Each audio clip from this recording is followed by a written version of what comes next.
세상 모든 단체에는 목적이라는 게 있습니다. 그 단체가 있는 목적 말이죠. 그리고 그 목적을 이루기 위한 방법이 있고요. 그 방법의 근원이 되는 원리가 있습니다. 그래서 이 원리가 방법을 만들어내고 그 방법이 목적을 이루는 이런 방식으로 세상의 모든 단체는 구성이 되어져 있습니다. 예를 든다면 국가에는 목적이 있습니다. 그 국가의 목적은 국민의 안전과 생명과 번영입니다. 그래서 이 국민의 생명과 안전과 번영을 위하여서 당연히 어떠한 방법들을 쓰냐면 교육이라는 걸 사용하고 또 국방과 치안이라는 방법을 사용하고 노동과 납세라는 이런 것들을 통하여서 국가의 번영을, 국민의 번영을 만들어낸다 이겁니다. 그런데 그런 방법들에는 원리가 있다 이거예요. 어떤 원리로, 특별히 우리 같은 자유민주주의 국가 같은 경우에는 어떤 원리로 방법을 만들어내냐면 세 가지라고 되어 있습니다. 자유와 평등과 박의 정신입니다. 이것들로 인하여서 방법을 만들어내고 이 방법이 국가의 목적을 만들어내는 그런 형태의 구조를 띠고 있다 이겁니다. 모든 것이 다 그래요. 목적과 방법과 원리가 있습니다. 그렇다면 교회는 어떨까요? 교회도 목적이 있고 방법이 있고 원리가 있습니다. 그래서 하나씩 본다 그러면 교회에는 아주 뚜렷한 목적이 세 가지가 있다고 성경이 되어져 있어요. 그 첫 번째가 뭐냐면 양육입니다. 주님께서 부활하신 후 당신을 3번 부인한 베드로를 찾아오셔서 물으십니다. 뭐라고 물으셨냐면 요한의 아들 시몬아, 내가 다른 사람들보다 나를 더 사랑하느냐? 라고 물으셨어요. 그러자 베드로가 내가 주님을 사랑합니다. 이 이야기가 성경에 몇 번 나오나요? 3번 나옵니다. 왜 3번 나올까요?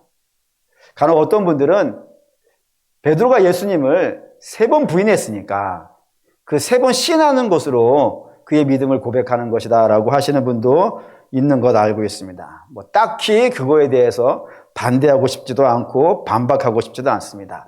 그런 의미가 없다고 할 수 없기 때문에 그렇죠. 하지만 그 의미만 있다 그러면 그건 너무 작습니다. 사실 좀 웃깁니다. 3번 부인했으니까 3번 시인하고 더하기 빼기 하는 것도 아니고 좀 웃기긴 합니다. 그래서 사실 그런 의미라고 저는 생각하지는 않습니다. 그럼 제가 생각하는 의미는 뭐냐면은 3번입니다. 3번이면 느낌이 이제 짜자잔하고 오시는가요? 3번이 뭐죠? 겁나게, 세게, 많이, 엄청,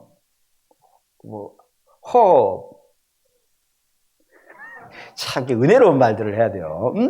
엄청 그런 거예요. 그러니까 주께서 가장 소중하게 여기는 것이 있다 이겁니다. 베드로에게 가장 바라시는 게 있다 이겁니다.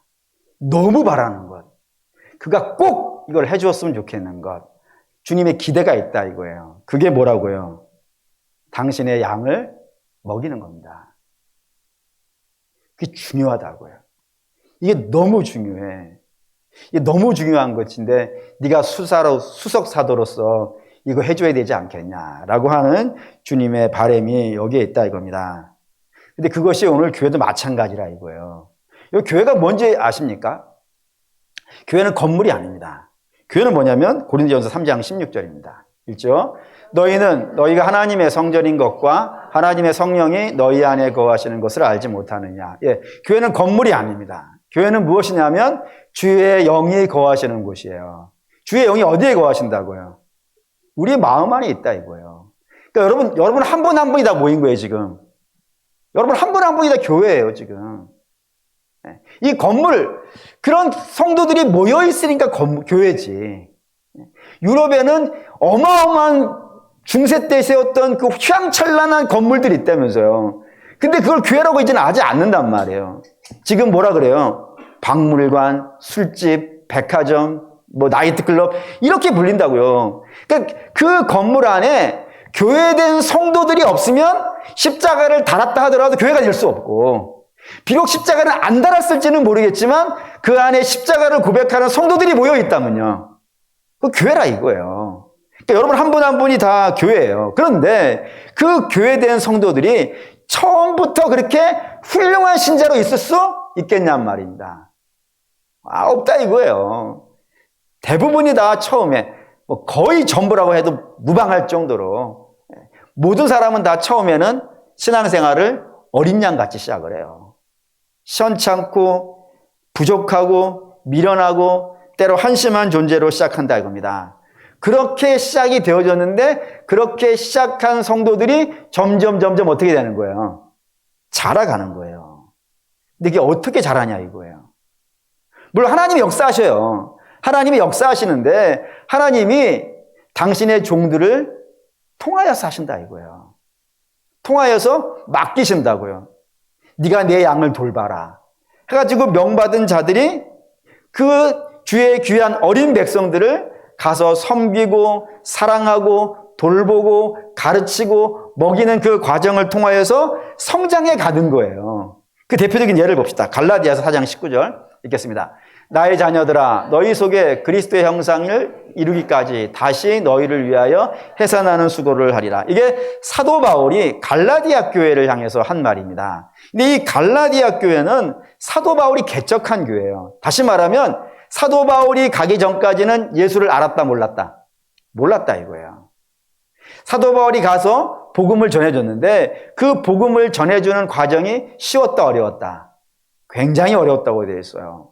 쫓겨나는 일도 다반사로 있었고 공격당하는 일도 다반사로 있었어요. 아예 유대인들이 사도 바울을 표적으로 삼고 공격해 오기도 하였고 심지어는 사도 바울이 돌에 맞아가지고 사람들이 봤을 때 이 사람 죽었어 라고 했던 그 사건이 저 갈라디아 지역에서 일어났다 이거예요. 그 정도로 어렵게 해가지고 교회를 개척을 한 겁니다. 그렇기 때문에 사도 바울은 내가 해산의 수고를 했다라고 이야기를 하는 거예요. 그런데 문제는 사도 바울이 떠나고 나서 그 갈라디아 교회에 거짓 교사들이 온 겁니다.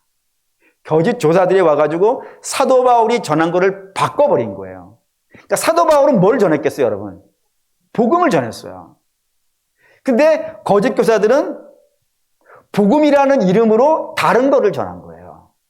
여러분, 복음은 뭐죠? 예수로 구원받는 거예요. 다른 게 복음이 아니에요. 근데 거짓 교사들이 와서 이야기해 준 건 뭐냐면 너희의 율법의 행위로 구원받는다는 거예요. 예수의 의를 사람의 의로 바꿨고 하나님의 의를 인생의 율법의 의로 바꿔버렸다고요. 그래서 이 갈라디아 교회가 타락해 가기 시작한 겁니다. 그 타락하게 가는 교회를 사도 바울이 보고 너무 안타까운 거예요. 너무 안타까워가지고 다시 저들을 사람에 의해서 하나님의 의로 그리고 율법에 의해서 십자가의 의로 다시 옮겨오려고 그런다고요. 근데 그 옮겨오는 것이 쉽겠어요? 어렵겠어요? 어려운 거예요. 어쩌면은 처음 아무것도 없는 데에서 시작하는 것보다 한번 무너졌다가 다시 일으켜 세우는 것이요. 갑절은 더 어려울 수 있다고요. 근데 그 수고를 사도 바울이 어떻게 하겠다는 거예요? 다시 하겠다 이거예요. 다시 하겠다고. 완전히 떠나가 버린 사도 바울이 갈라디아서 1장 6절에는 너무 이상하다. 너희들이 어떻게 복음에서 딴 데로 가냐? 이게 있을 수가 있냐? 이렇게 쉽게 넘어가냐? 그렇게 넘어간 교회라고요. 그거를 다시 은혜 안으로 데려오겠다고 하는 것을 수고하겠다고 한단 말이에요. 그런 수고가 있다니까요. 교회가 자라가는 데 있어서는 하나님께서 세우신 종들의 수고와 열심이 거기에 들어있어요. 예배가 없어요. 저만 해도 그렇습니다. 제가 어린이부 때나 학생회 때에 가장 싫어했던 게 뭐냐면은 교회 가는 거였습니다. 의외죠? 너무 많이 얘기했습니까?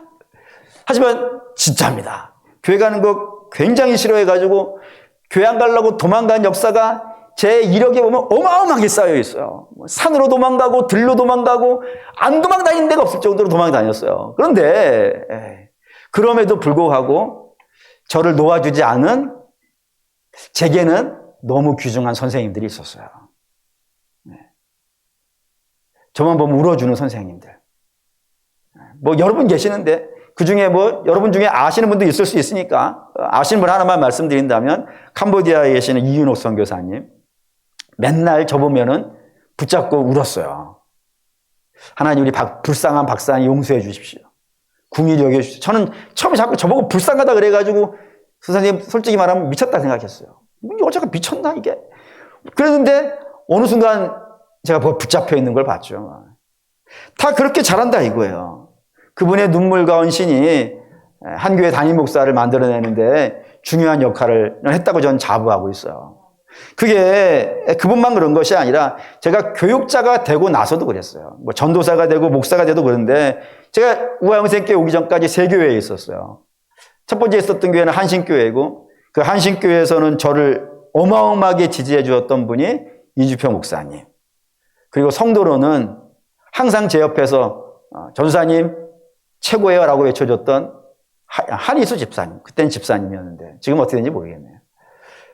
그 다음에 왔었던 교회가 신상교회였고 전주 신상교회였고 그 신상교회 안강수 목사님 제가 뭘 하겠다 한들 다 지원해 줬던 분이고 또 제가 살았던 집이 정예숙 권사님이라는 분의 집에 2층 집을 제가 얻어 살았어요.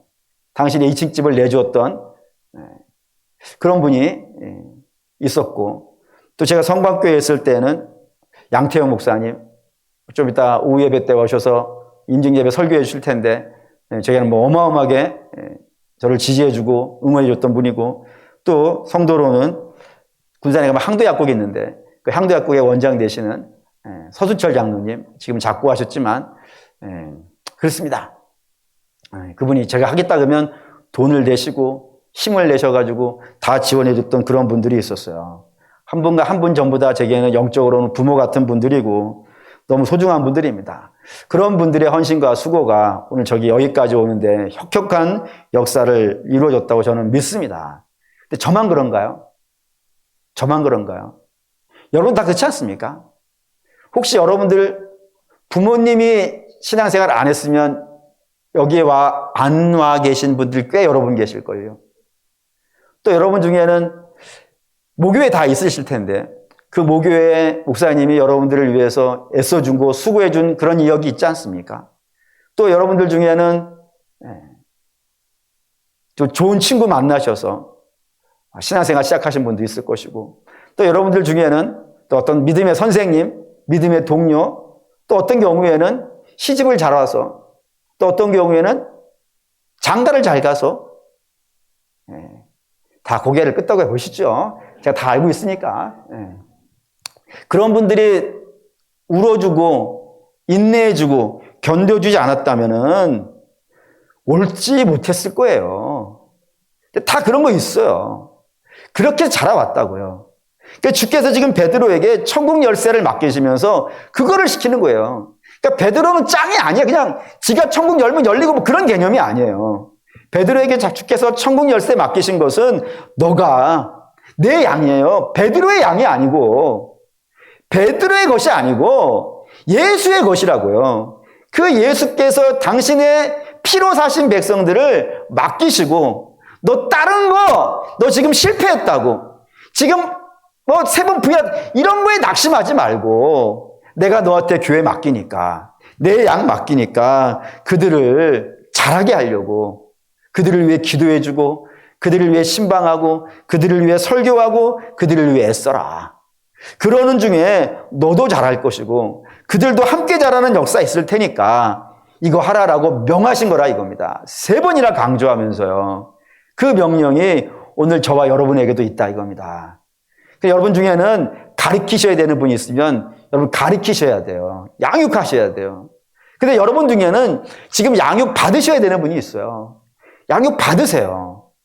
양육 받아야 또 양육할 수 있어요. 이게 끊임없이 반복되어져서 뭐 사회적으로 말한다면 사회학에서는 이게 재생산이라 그러는데 어떤 자꾸 새로운 믿음의 리더십들이 세워지는 역사가 있는 것이 뭐예요?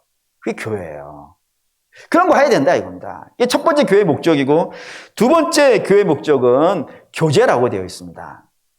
코이노니아라 그러는데 간혹 어떤 분들이 이 코이노니아 친교를 뭐라 그러냐면은 노는 거로 생각하시는 분들이 있어요. 저도 옛날 어린 시절 때는 친교 시간 하면 다 이렇게 놀고 게임하고 뭐 이런 것들, 그런 것들을 친교라고 생각을 했는데 사실 알고 보니까 성경에서 말하는 친교는 그런 개념이 아닌 겁니다. 성경에서 말하는 교제라고 하는 건 두 가지 내용을 담고 있어요. 그 첫 번째가 뭐냐면은 하나님과의 교제입니다. 교회는 하나님과의 교제하는 곳이에요.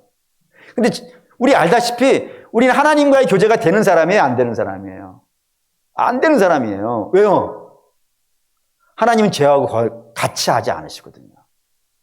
우리는 우리가 죄인인 걸 알잖아요. 그러니까 우리 하나님과 교제할 수가 없어요.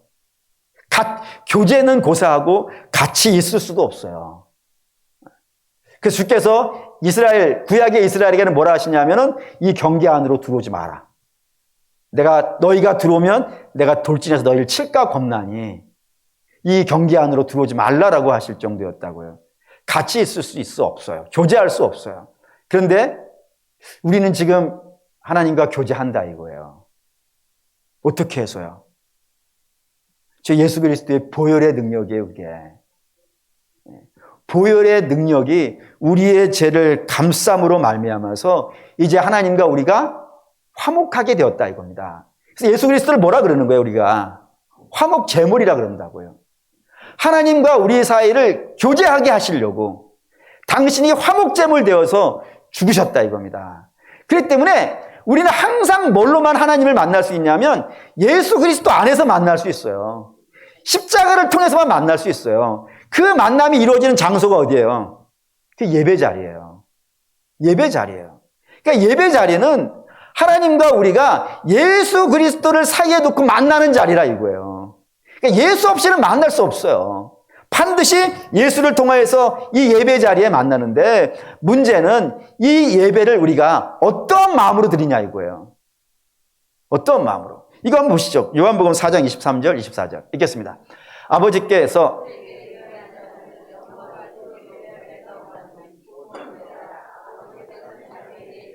예배하는 자들을 찾으시느니라.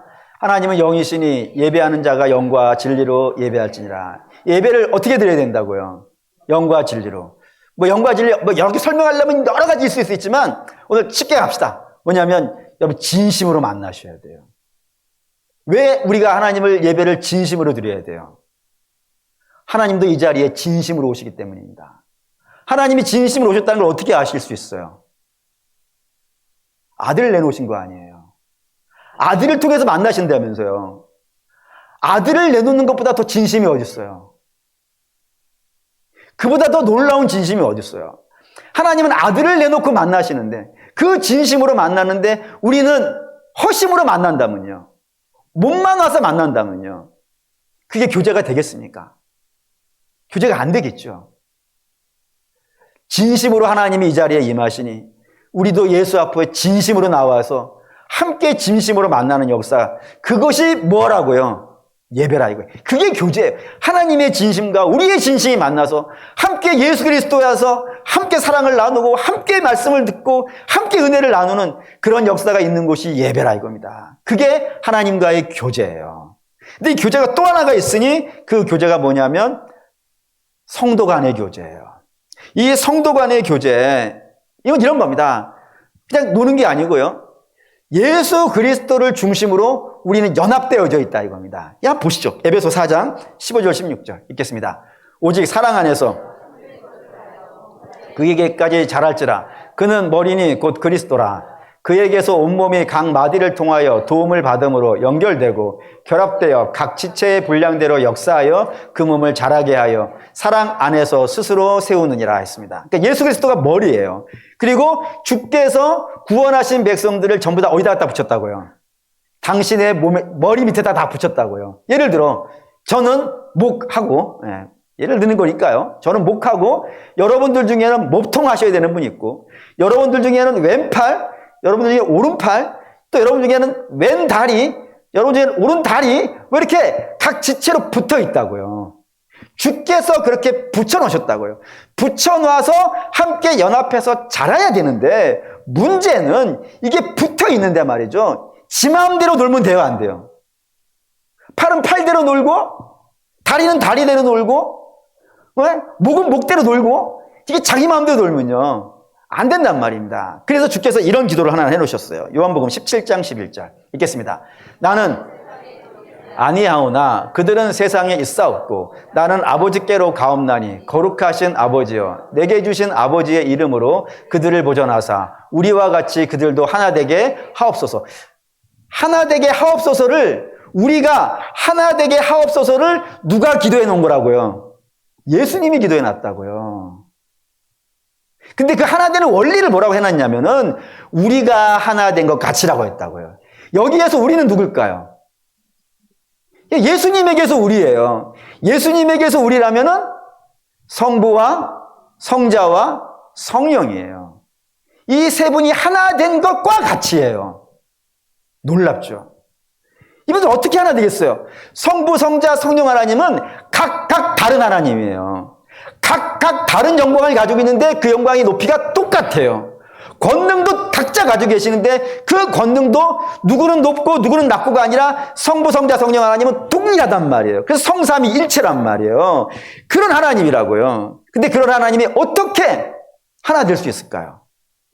우리만 해도 사람이 두 사람만 모이면 하나가 안 돼요. 왜요? 다 자기 얘기를 하니까. 그 말이 맞고 틀리고가 아니에요. 다 맞다라고 치더라도 각자 맞는 말이 다 다르기 때문에 하나가 안 된단 말이에요. 근데 성부, 성자, 성령 하나님은 다 똑같은 권위와 똑같은 영광을 가지고 계시는 분인데 어떻게 하나 되는 거예요? 이렇게 된단 말입니다. 빌립보 2장 6절에서 8절 읽겠습니다. 그는 근본 하나님의 본체시나 하나님과 동등됨을 취할 것으로 여기지 아니하시고 오히려 자기를 비워 종의 형체를 가지사 사람과 같이 되셨고 사람의 모양으로 나타나사 자기를 낮추시고 죽기까지 복종하셨으니 그 십자가에 죽으심이라 라고요. 어떻게 성부, 성자, 성령 하나님은 하나가 되는 거예요? 자기를 드러내지 않더라 이거예요. 오직 뭐만 나타나기를 원하면서요? 아버지의 영광, 아버지의 뜻, 그거를 위해서 성자 하나님도 죽기까지 충성한다 이거예요. 이 원리로 하나가 되는 거예요. 근데 주께서 그랬죠. 우리가 하나 된 것과 같이라요, 같이. 그러면 우리도 각자의 생각이 다 있단 말이에요. 생각이 없으면 좀 이상한 거예요. 각자 옳은 생각들이 다 있어요. 그거를 뭐라 그러는 게 아니에요. 근데 그 옳은 생각을 어디에 복종시키라고요? 아버지께 복종시키라 이거예요. 아버지의 뜻 앞에 복종시키고 아버지의 뜻만 나타나게 할 때 우리는 비로소 하나가 되는 거예요. 다른 걸로 하나 되지 않아요. 오직 우리가 철저히 하나님의 뜻에 복종하게 되어졌을 때 하나님의 영광만을 생각하고 있을 때에 그게 하나가 되어지는데 오늘 이 시대에 교회 깨지고 분쟁하고 갈라지는 곳곳마다 여러분 하나님의 뜻으로 갈라지는 건가요? 하나님의 뜻으로 분쟁하는 건가요? 그렇지 않죠? 대부분이 다 내가 옳다는 거 아니겠어요? 그것으로 인하여서 분쟁하고 갈등하는 그런 시대에 있는 것이 참 안타깝더라 이겁니다. 그럼 우리는 그러면 안 된다 이겁니다. 철저히 하나님의 뜻만 드러내는 역사가 있어야 돼요. 그럼 이거 나와요. 에베소 4장 1절 3절 읽겠습니다. 그러므로 주 안에서 갇힌 내가 너희를 권하노니 너희가 부르심을 받는 일에 합당하게 행하여 모든 겸손과 온유로 하고 오래 참음과 사랑과 가운데서 서로 용납하고 평안에 매는 줄로 성령이 하나 되게 하신 것을 힘써 지키라. 감옥에 갇혀 있는 내가 감옥 밖에 있는 교회에게 간절히 부탁한다 이거예요. 뭐라고 했냐면은 성령이 하나 되게 하신 것. 그게 뭐겠습니까? 교회예요. 그러니까 교회는 우리가 하나 만든 게 아니고요. 성령이 하나 되게 만든 거예요. 그 성령이 하나 되게 만드신 그 교회를 어떻게 하라고요? 지키라. 지키라. 깨지지 않게 그 하나됨을 지키라. 근데 그 지키는 게 알아서 지키라? 힘써 지키라. 힘써 지키라. 왜? 힘써 안 지키면은 언제든지 우리 안에는 갈등과 모순이 있단 말이에요. 그것으로 인해서 시험받고 어려운 일 생겨요. 그러니 힘써 지켜야 돼요. 그 힘써 지키는 게 이제 그 앞에 등장하는 거라는 말입니다. 겸손하는 걸 힘써 겸손해야 되고, 온유한 걸 힘써 온유해야 되고, 오래 참는 거를 힘써 오래 참아야 되고, 그리고 사랑 가운데 행하면서 서로 용납하는 것을 힘써 해야 되고요. 그렇게 힘써 해야 될 때 비로소 이게 지켜지더라 이겁니다. 고로 사랑하는 믿음의 성도 여러분, 교제 그런 거예요. 교제 그런 거예요. 예수 그리스도로 말미암아 하나님과 화목되어진 것, 그 예배를 잘 지켜가는 것, 그게 하나님과의 교제이고, 그리고 성도 간에 서로 용납하고 사랑하는 것, 그것이 교제예요. 그런 교제가 있는 주님의 교회 되시기를 주의 이름으로 부탁드립니다. 세 번째는 복음 전파의 전초 기주가 되는 것이 교회의 목적이라 이겁니다. 주께서 부활하시고 40일 동안 이 땅에 계시면서 제자들을 가르치셨어요. 그리고 승천하시게 되었습니다. 승천하시면서 제자들에게 마지막에 하신 말씀이 있습니다. 그게 마태복음 28장입니다. 18장 읽을게요. 예수께서 나와 말씀하여 이르시되 하늘과 땅의 모든 권세를 주었으니 그러므로 너희는 가서 모든 민족을 제자로 삼아 아버지와 아들과 성령의 이름으로 세례를 베풀고 내가 너희에게 분부한 모든 것을 가르쳐 지키게 하라. 볼지어다 내가 세상 끝날까지 너희와 항상 함께 하시니라. 예, 유명한 말씀이에요. 이 두 절만 가지고 제목이 있어요. 두 절만으로. 어떤 제목이냐면 대사명입니다. 대사명. 영어로 이야기하면 더 멋있어요. 그레이트 미션. 그레이트의 앞에 G자도 대문자 G자고 뒤에 M자도 대문자 M자입니다. 그레이트 미션이에요. 어마어마하죠? 이 어마어마한 이름을 갖다 거창하게 붙여놓은 이유는 뭐 때문이겠어요? 이 명령을 하신 이 때문입니다. 이 명령을 하신 이가 누구예요? 예수님인데 그 예수님을 설명할 때 주께서 아예 이렇게 설명하셨어요. 하늘과 땅의 모든 권세를 가졌다고요. 사실 하나님이라 이겁니다. 하나님의 명령이에요. 그러면 그 명령을 받은 성도는 어떻게 해야 되는 거예요? 옆집의 사람이 이야기했으면 한쪽 귀로 듣고 한쪽 귀로 흘려도 전혀 문제되지 않습니다. 그런데 우리에게 이 대사명을 명령하신 이는 하늘과 땅의 모든 권세를 가지신 이예요. 하나님이세요. 그 하나님이 우리에게 복음 전하는 것을 명령하셨어요. 그러면 해야 돼요? 안 해야 되는 거예요? 해야 되는 거예요. 그럼 어디 가서 해야 될까요? 땅 끝에서 가서 하라는 겁니다. 그럼 땅 끝이 어딜까요? 땅 끝은 지리적인 의미가 있고 의미적인 의미가 있어요. 지리적인 의미. 예수님이 처음에 선포했을 때 제자들은 그 지리적인 의미를 땅끝을 어디로 이해했냐면 스페인으로 이해했습니다. 왜 스페인으로 이해했냐면 이 지중해잖아요. 지중해 아시죠? 그 지중해의 동쪽 제일 끝에 있는 나라가 어딘 것 같으세요? 그게 예루살렘이에요. 이스라엘이에요. 동쪽 제일 끝에 있어요. 지중해 제일 끝에. 그리고 지중해 제일 서편 끝에 있는 나라가요. 스페인이에요. 그렇기 때문에 동편에서 서편이 제일 먼 것 아니겠어요. 그래서 스페인이 제일 먼 땅이라고 생각을 했어요. 근데 이제 좀 과학이 문이 열렸죠. 그래서 땅끝이 좀 변했어요. 땅끝이 어디로 바뀌었냐면 그 뒤로는 복음이 전해지지 않은 곳으로 전해졌어요. 그래서 어떤 사람들에게는 그 복음이 전해지지 않은 곳이 아프리카일 수 있습니다. 또 어떤 사람들에게는 이슬람일 수도 있어요. 또 어떤 사람들에게는 각종 땅들이 있어요. 그런 땅들이 복음이 안 전해지는 곳이고 복음이 안 전해진 곳에 가서 복음 전하는 것을 지리적인 의미에서 땅끝으로 이해했어요. 근데 이제는 그 지리적인 의미에다가 하나를 더해서 의미적인 의미를 하나를 더 가졌어요. 그게 뭐냐면은 땅끝이 뭐라고요? 복음이 전해지지 않은 것. 거기 어디겠어요? 어떤 분들에게는 그게 여러분 침대일 수 있어요. 침대에 같이 누워있는 분이 땅끝일 수 있어요. 복음이 안 전해진 곳이라면서요. 그럼 거기가 땅끝이에요. 뿐만 아니라 어떤 분들에게는 건너방에서 자고 있는 그 말 안 듣는 애들, 걔네들이 땅끝일 수 있어요.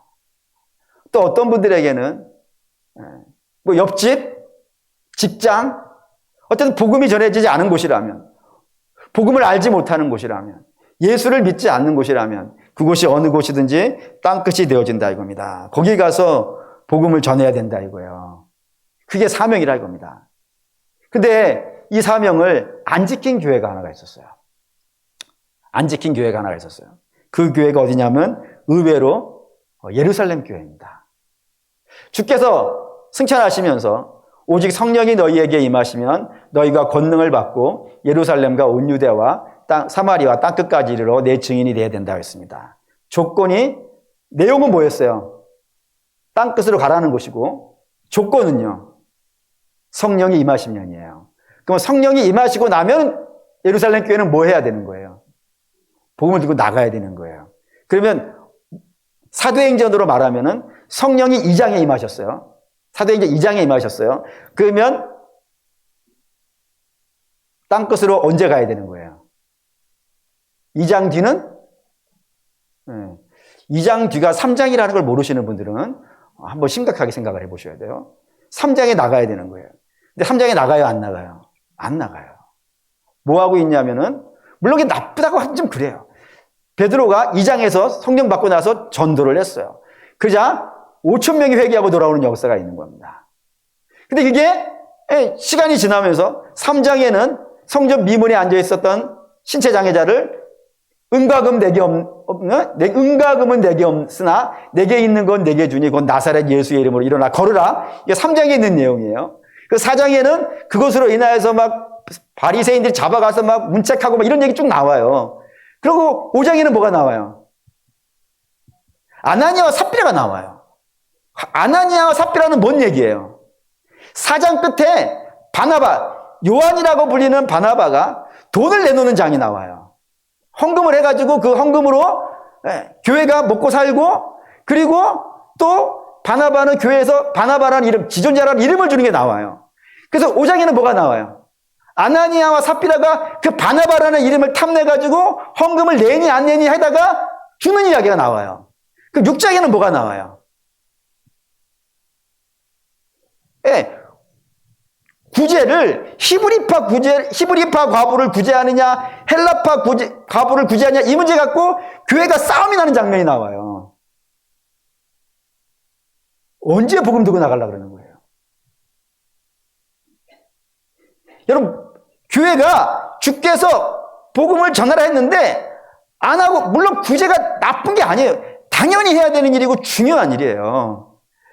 그리고 성도 많이 모아서 또 헌금도 하고 뭐 이런 거 다 중요해요. 중요한데 교회의 목적은 복음 전파라면서요. 그럼 복음 전파를 했었어야 되는데 자꾸 안에서 돈을 얼마를 더 갖고 와서 그걸 갖고 누구를 구제하고 나누냐, 이 문제 갖고 하고 있다가 결국에는 교회가 싸움이 나버렸다고요. 싸움이 나버렸다고요.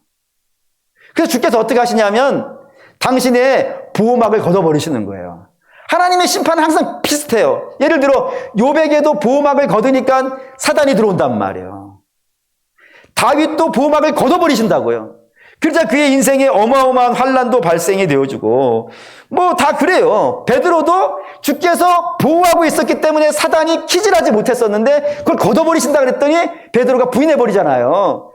보호하신 걸 걷어버리신다고요. 걷어버렸더니 사울이라고 하는 바울이 막 교회 막 어마어마하게 스데반 죽고 교회 깨지고 막 이런 일 발생되잖아요. 그제서야 나가요. 보시죠. 사도행전 11장 19절. 읽겠습니다. 그때의 스데반의 일로 일어난 환란으로 말미암아 흩어진 자들이 베니게와 구브로와 안디옥까지 이르러 유대인에게만 말씀을 전하니라. 드디어 복음이 출발을 하더라고요. 채찍이 내려지니까. 저 베니게라는 곳이 페니키아고, 영어로는 페니키아고 지금은 레바논이라고 불리는 나라예요. 구브로는 키프로스라고 불리는 섬이고 안디옥은 어디 있어요? 안디옥은 전북대 앞에 있어요. 네. 어떤 분이 그러시더라고요. 아, 목사님, 안디옥 교회가 역사와 전통이 있는 줄 알았는데 그렇게 오래된 교회예요? 그러시던데 바울을 파송한 교회예요. 터키에 있어요. 거기에서 땅끝으로. 그래서 그때 출발한 복음이 오늘 우리에게까지 와 있는, 우리를 넘어서 중국을 가고 있고 그리고 이슬람을 가고 있고 그렇게 가고 있는 역사가 이루어지고 있더라 이겁니다. 하나님이 그게 출발을 시킨 거예요. 안 가니까. 거기서 나누는 것만 하고 있으니까 쫓아내버리셔가지고 결국에 복음이 시작되더라 이거예요. 그래요. 하나님의 의지가 보이시죠? 하나님의 의지는 땅끝으로 복음이 가는 거예요. 주님 다시 오시는 날이 언제예요? 땅끝까지 복음이 전해진 것 때 아니겠어요? 네. 주께서 그걸 목표로 삼으셨기 때문에 자꾸 성도들을 땅끝으로 가서 복음을 전하라 한다 이겁니다. 그런데 이렇게 얘기하면 간혹 어떤 분들은 교회가 전도하고 선교하는 것에 대해서 오해하시는 분들이 있어요. 어떻게 오해하느냐면 교회 크게 만들기 위해서, 큰 건물 짓기 위해서 그런 거라 오해하시는 분들이 있는데 그렇지 않습니다. 이거 보시죠. 로마서 10장 13절에서 15절 읽겠습니다. 누구든지 주의 이름을 부르는 자는 구원을 받으리라. 그런즉 그들이 믿지 아니하는 일을 어찌 부르리요? 듣지도 못한 일을 어찌 믿으리요? 전파하는 자가 없이 어찌 들으리요? 보내심을 받지 아니하였으면 어찌 전파하리요? 기록된 바 아름답도다 좋은 소식을 전하는 자들의 발걸음이 함과 같으니라. 예, 복음이 어떻게 전파된? 누구든지 예수의 이름을 부르면 구원을 받는다고 했어요. 근데 누가 예수의 이름을 부르냐 이거예요. 누가 불러요? 자기 스스로는 못 부른다 이거예요. 자기 스스로는 못 부르니까 하나님께서 어떻게 하시는 거예요? 보내신다고요, 지금. 보내셔서 그 보낸 자가 와서 이야기를 해줘야 비로소 알아듣는다고요. 더 가볼게요. 고린도전서 1장 21절 읽겠습니다. 하나님의 지혜에 있어서는 이 세상이 자기 지혜로 하나님을 알지 못하므로 하나님께서 전도에 미련한 것으로 믿는 자들을 구원하시기를 기뻐하셨다고요. 그러니까 사람은 보리수 밑에 앉아서 돛 닦으면 우상을 찾아낼 수 있을지는 모르겠지만 예수는 못 만난다 이거예요. 동굴에 들어가서 면벽 수행을 하면 돌을 닦을 수 있을지는 모르겠지만 하나님을 만나지는 못한다고요. 공부를 열심히 하면 과학을 만들어내고 사회과학을 발달시킬 수 있을지는 모르겠지만 생명 대신 하나님 만나지 못한다 이거예요. 항상 생명 되시고 진리 되신 하나님을 어떻게만 알게 돼 있다고요? 전도를 통해서만 안다 이거예요. 누가 가서 얘기해 줘야 돼요. 누가 가서 얘기해 주지 아니하면 아무도 알지 못한다 이거예요. 그래서 이런 이야기가 있어요. 에스더 4장 12절에서 14절 읽겠습니다. 그가 모르드게에게 전하매 모르드게가 그를 시켜 에스더에게 화답하되 너는 왕궁에 있으니 모든 유다인 중에 홀로 목숨을 건지리라 생각하지 말라. 이때에 내가 만일 잠잠하여 말이 없으면 유다인은 다른 데로 말미암아 노임과 구원을 받으려니와 너희와 내 아버지 집은 멸망하리라. 내가 왕후의 자리를 얻는 것이 이때를 위함이 아닌지 누가 알겠느냐 하니, 얘기 안 하는 거예요. 내가 복음을 항상 누군가 전해줘서 전함 받은 사람이 예수 믿는다고 했어요. 근데 내가 얘기 안 하면 내가 전해서 복음 들어야 되는 사람이 못 듣겠죠. 못 들으면 구원 받을까요? 못 받을까요? 네? 내가 얘기 안 했어요. 항상 복음은 누가 얘기해 줘야 된다면서요. 내가 얘기 안 했어요. 내가 얘기 안 했으면 그 사람은 복음을 듣겠어요? 못 듣겠어요?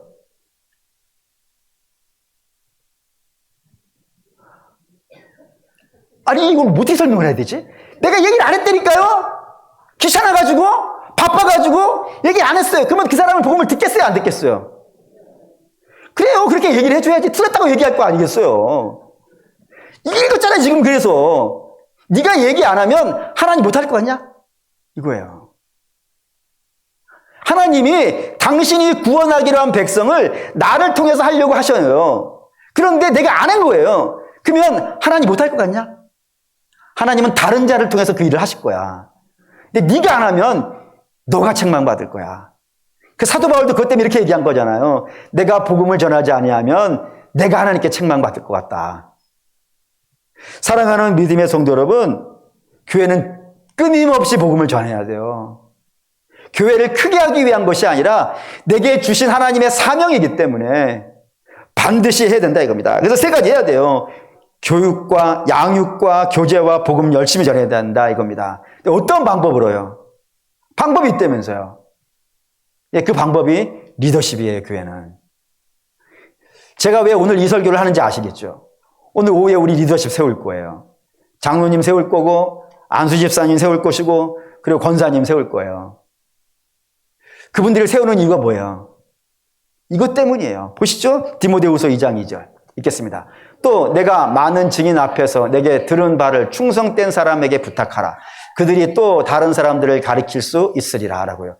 지금 사도 바울이 자기의 양아들 되고 다음 후임 목사 되는 디모데에게 얘기하는 겁니다. 내가 너를 세워줬지 않냐. 그러면 너도 또 다른 충성된 사람을 증인으로 세우라. 양육하고 그와 교제하고 그가 하나님과 교제하게 만들어주고 그리고 그에게 복음을 전해줘라. 그러면 그가 또 다른 사람에게 그걸 할 것이고 또 다른 사람에게 그걸 할 것이다. 이게 리더십이 세우는 거예요. 여러분, 장로 되시는 분은 어깨가 무거운 겁니다. 왜요? 또 다른 장로를 세워야 돼요. 또 다른 장로를 세워내야 돼요. 그거 하셔야 돼요. 양육하고 교제하고 그리고 복음 전하여서 또 다른 사람을 장로로 세워내는 일을 해야 돼요. 안수집사 되시는 분들은 또 다른 분들을 나와 같은 안수집사로 세워낼 수 있어야 돼요. 권사 마찬가지입니다. 혹시 권사의 권자가 무슨 권자인지 아시나요? 권사의 권자를 저는 옛날에 권세 권자인 줄 알았어요. 그래서 권사는 권능 있는 사람. 목에다 힘줘도 되고. 근데 권세 권자가 아니고 권면할 때 권자예요. 그러니까 권사는 교회에서 원래 권사라는 게 성경에 없는 거 아시죠? 우리나라만 있어요. 우리나라 믿음의 선배들이 왜 권사를 세웠을까요? 권면한 사람 하라고. 권면하는 사람 하라고. 예수 믿으라고 권면하는 사람. 같이 예배하자고 권면하는 사람. 같이 기도하자고 권면하는 사람. 같이 말씀 읽자고. 같이 헌신하자고. 같이 사랑하자고. 같이 돕자고. 그걸 권하는 사람으로 하나님께서 세우신 거라 이겁니다. 그거 열심히 하셔야 돼요. 열심히 하셔야 돼요. 다 그렇게 하는 겁니다. 그거 하라고 하나님이 리더십 세우시는 거예요. 그럼 그 리더십 행사를 하셔야 돼요. 그러면 그게 방법이에요. 그 방법으로. 근데 그 방법에 원리가 있어요. 원리 보시죠. 디모데전서 1장 1절 2절. 읽겠습니다. 우리 구주 하나님과 우리의 소망이신 그리스도 예수의 명령을 따라 그리스도 예수의 사도된 바울은 믿음 안에서 참 아들 된 디모데에게 편지하노니 하나님 아버지와 그리스도 예수 우리 주께로부터 은혜와 긍휼과 평강이 내게 있을지어다. 목적을 하는 겁니다. 양육하고 교제하고 그리고 복음 전하는 거예요. 그걸 어떤 방식으로 하냐면 하나님이 리더십을 세우시는 것으로 베드로를 세워서 바울을 세워서 그를 통해 또 다른 사람을 세우고 또 다른 사람을 세우고 또 다른 사람을 세우면서 그걸 하는데 그거를 세우는 자가 마음에 가져야 되는 생각이 하나가 있더라 이겁니다. 그 원리가 있다 이거예요. 그 원리가 뭐라고요? 은혜와 긍휼과 평강이라고요. 누구의? 우리 주 예수께로부터. 다시 말하면은 여러분의 리더십은 세상이 여러분에게 준 것으로 행사되지 않아요. 예를 들어 여러분들이 재산이 100억 있다고 하여서 교회에서 리더십 생기지 않아요.